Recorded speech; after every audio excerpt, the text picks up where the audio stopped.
Je veux m'enraciner en toi, Jésus. Quand viendra le vent et la tempête, donne-moi de résister. Je veux m'enraciner en toi.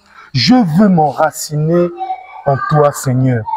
Comment s'enraciner dans le Seigneur? Comment s'enraciner en Christ? Eh bien, c'est la parole de Dieu. Vous êtes dans votre émission Le Moment du Prédicateur, présenté par votre humble serviteur, Claude le Communicateur, pour vous servir. Celui-là qui communique sur les événements de votre église, les événements de votre communauté, les événements de votre pays. Je veux m'enraciner. Aujourd'hui, nous allons nous enraciner dans la parole de Luc chapitre 19, versets 1 à 10. Et devinez quoi? Nous avons un prédicateur. Pas des moindres, vous allez le découvrir tout à l'heure. Mais déjà vous dire que l'histoire qu'il va nous conter, c'est l'histoire de Zachée. Il va nous parler de Zachée. Restez connectés pour entendre de ces mots, entendre comment il va développer cette histoire pour vous donner la foi de continuer de persévérer. C'est Claude le Communicateur au compte de ADP TV. Merci. Gloire à Dieu, peuple pentecôtiste, c'est Claude le Communicateur, encore là pour vous informer sur les activités de votre église, les activités de votre commune, les activités de votre pays. Là, nous sommes à une émission spéciale. C'est votre émission, c'est l'émission de votre église, c'est l'émission de votre communauté, c'est l'émission The Prédicateur Moment, c'est-à-dire le moment du prédicateur. Nous avons là avec nous le pasteur Abakou, qui est président des pasteurs de l'église centrale de Libreville, que le Seigneur a élevé aujourd'hui, justement pourquoi? Pour nous prêcher un message, ce message qui est dans Luc chapitre 19, versets 1 à 10. Alors, Papa Pasteur, gloire à Dieu. Gloire, alléluia, Papa. Donc, Papa Pasteur, mais c'était quoi la thématique du jour? Merci, le communicateur, pour l'opportunité que vous m'accordez pour que je puisse m'exprimer après cette parole. Ben, pour revenir à votre question, la parole du jour était dans l'évangile de Luc, le chapitre 19, le verset 1 à 10.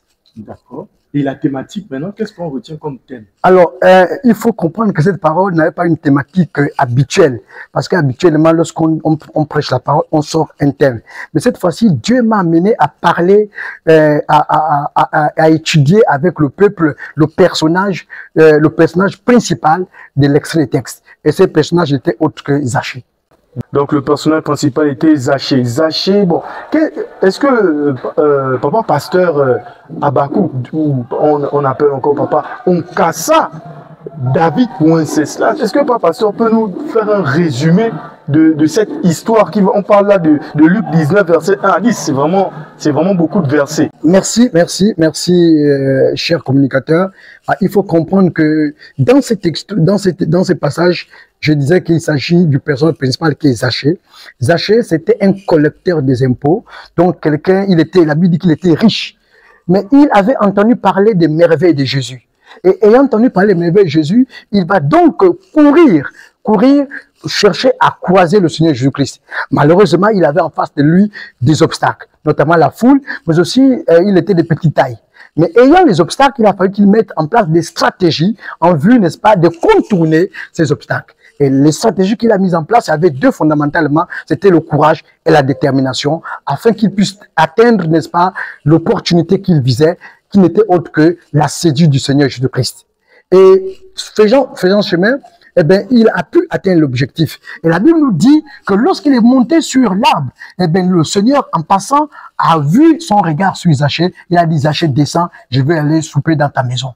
Ce qui est intéressant, c'est que les gens ont murmuré lorsque Jésus décide d'aller souper dans la maison de Zachée, parce que Zachée était un pécheur. Comme pour dire, bien aimé, que lorsque Dieu décide de faire quelque chose dans ta vie, il ne tient pas compte de ton passé, il ne tient pas compte de ce que tu es, mais il tient compte du choix qu'il a pour toi. En d'autres termes, lorsque Dieu te qualifie, personne ne peut te disqualifier. Donc c'est pour dire que le salut le salut, notre salut ne dépend pas des hommes, mais notre salut dépend de Jésus-Christ. Parce que la Bible déclare que Jésus-Christ est le chemin, la vie et la vérité. La Bible ajoute dans le livre des Actes des Apôtres 4, verset 12, qu'il n'y a aucun nom par lequel l'homme peut être sauvé, c'est que le nom de Jésus-Christ. Et Zachée, la Bible nous apprend également que Zachée a reconnu son état de péché au point où il a accepté, n'est-ce pas, de demander pardon, il a accepté de rembourser même les gens à qui il avait fait du tort. Et la Bible nous dit que Zachée étant riche, il a décidé donc de donner tous ses biens aux gens qui étaient pauvres. Comme pour montrer que la richesse, contrairement à certaines personnes qui pour eux la richesse était un obstacle pour entrer au salut, mais Zachée a brisé le mythe de la richesse.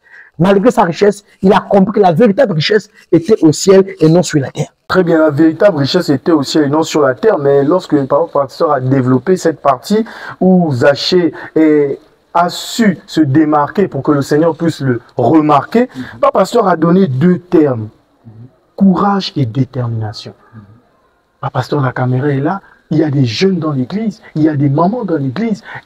Aujourd'hui, on se dit, il suffit juste de fléchir les genoux et tout nous tombe comme ça.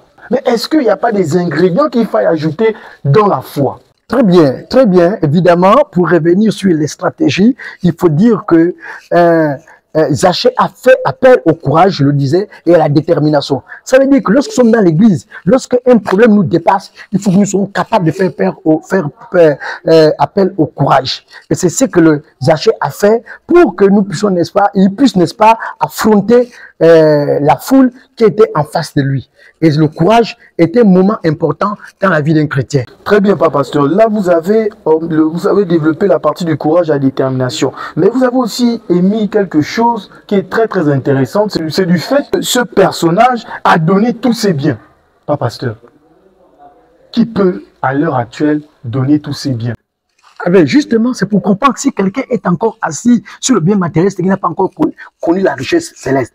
La richesse céleste consiste à ce que l'on se démarque de ce qui est terrestre. C'est pourquoi Zachée a compris qu'il est écrit dans le livre de Matthieu, le chapitre 6, verset 33, que cherchez premièrement le royaume des cieux et la justice de Dieu et le reste viendra par-dessus. En d'autres termes, ce qui est plus important pour un chrétien, c'est d'avoir le ciel. Et le ciel ne réside pas sur ce qui est matériel. Le ciel réside sur ce qui est spirituel. Et ce qui est spirituel, c'est le fait d'accepter Jésus tel que tu es, avec tes biens, avec ta pauvreté, avec ta richesse. Le fait d'accepter Jésus-Christ tel que tu es, avec tes biens, avec ta pauvreté, avec ta richesse, c'était là les mots du pasteur Habakkuk. Habakkuk, on le connaît sous ce sobriquet d'Habakkuk, mais c'est le pasteur Onkassa David Wenceslas, très connu dans notre église, l'église centrale de Libreville, des ADP. C'est un pasteur déjà qui défraie la chronique, c'est un pasteur qui est très, très enthousiaste, très amical et qui est très humble. Merci, pasteur, encore pour cette invitation. Vous avez répondu présent. Que le Seigneur vous bénisse. Merci, c'est moi qui vous remercie pour le service, pour le travail que vous faites avec beaucoup d'abnégation, de courage, de dévouement, de détermination et de courage également. Et que Dieu vous bénisse et qu'il vous aide à saisir les opportunités qui sont les vôtres. Donc nous sommes des petits Zachée. Tout à fait. Merci encore, pasteur. Amen. Merci. Donc c'est bon?